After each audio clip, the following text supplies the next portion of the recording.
Cientista Conectado, Enem 2020. Vamos começar então sobre o que é esse trabalho, o que é realizar trabalho. Se você analisar, perceba que você só consegue realizar trabalho, primeiro, se você tiver a atuação de uma força. Então você primeiro precisa ter a atuação de uma força sobre um corpo.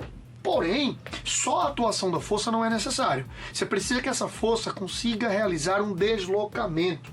Ou seja, se você conseguir pegar esse bloco, fazer ele sair do ponto A e se deslocar até o ponto B, se você conseguir fazer com essa força um deslocamento de A para B, você pode dizer que essa força realizou um trabalho.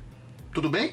Claro que essa força ela pode gerar movimento, ou seja, realizar um trabalho, ou essa força ela pode atrapalhar o movimento. Tudo bem? Mas só que essa parte de gerar movimento ou atrapalhar o movimento, a gente vai trabalhar aqui no sinal do trabalho, porque existe trabalho positivo e existe trabalho negativo, ok? Mas a ideia central do trabalho é, para você realizar trabalho sobre um corpo de massa M, é necessário que você aplique uma força e essa força consiga fazer com que o objeto sofra um deslocamento. Ou seja, quando eu pegar um objeto, conseguir deslocar ele de um ponto ao outro, eu posso dizer que eu realizei trabalho gastando e transformando energia. Beleza? Para calcular o valor desse trabalho, a gente tem que observar duas coisas. A primeira, se essa força aqui ela é constante ou se ela é variável. E a segunda é se esse objeto sofreu ou não o deslocamento.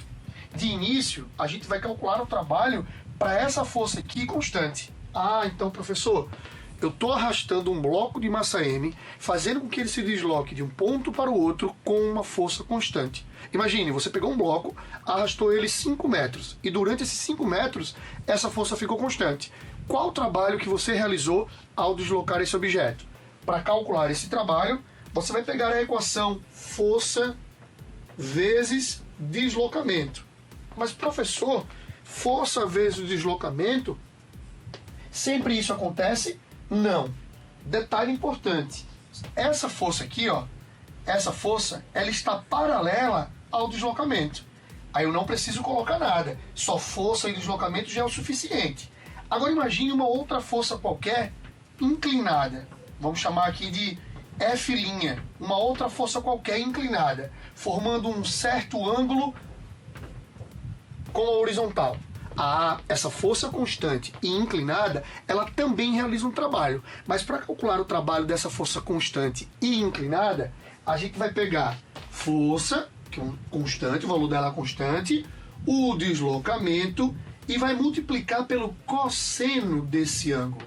Ah, professor, agora ficou fácil. Então, a primeira ideia, eu só realizo o trabalho se eu aplicar uma força e conseguir obter um deslocamento.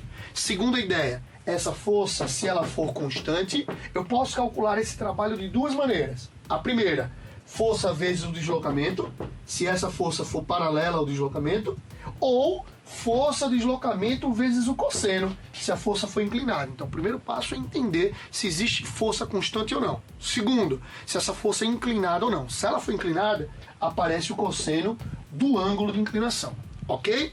Lembra que eu disse que quando você realiza um trabalho, você está gastando, você está transferindo energia. Se você está gastando e transferindo energia, a unidade de medida de trabalho será a mesma unidade de medida de energia. Será o J maiúsculo, que corresponde ao Joule. Ou seja, toda vez que você calcular o trabalho ou calcular a energia, você deverá utilizar o Joule como unidade padrão. Professor, e de onde vem esse Joule? Na verdade é o nome do cientista, né? É a inicial do nome do cientista, porque na verdade força é medida em newtons, deslocamento é medido em metros, e newton por metro a gente vai chamar de joule, ok? Para não ficar precisar ter que escrever newton metros. A gente vai sempre calcular o trabalho em joules, ok? Lembra que eu disse que o trabalho de uma força constante é calculado desse jeito. Porém, existe também trabalho de uma força variável. Vamos voltar para o exemplo dos 5 metros. Você vai puxar uma caixa arrastando ela 5 metros. Só que no início do movimento, você aumentou muito a sua força. Chegou mais ou menos na metade do movimento, você manteve a força constante. E no final do movimento você reduziu sua força até zero. Ou seja, durante todo o deslocamento, medido em metros, você aplicou uma força em Newton variável. Como assim variável? Ela aumentou no início do movimento, ela permaneceu constante e depois ela diminuiu, tá?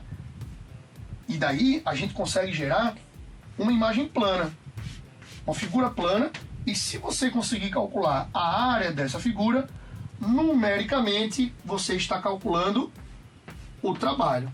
Ah, bacana, professor. Então quer dizer que eu tenho 3 formas de calcular o trabalho. Primeira, se o trabalho da força for o trabalho de uma força constante e paralela ao movimento, força, deslocamento. Se for o trabalho de uma força constante inclinada, força, deslocamento, cosseno. Se for o trabalho de uma força variável, trabalho é numericamente igual à área, tá? Então, geralmente, na maioria dos casos, o trabalho de uma força variável vem sempre um gráfico na questão. E aí você calculando a área desse gráfico, você numericamente está calculando o trabalho, ok?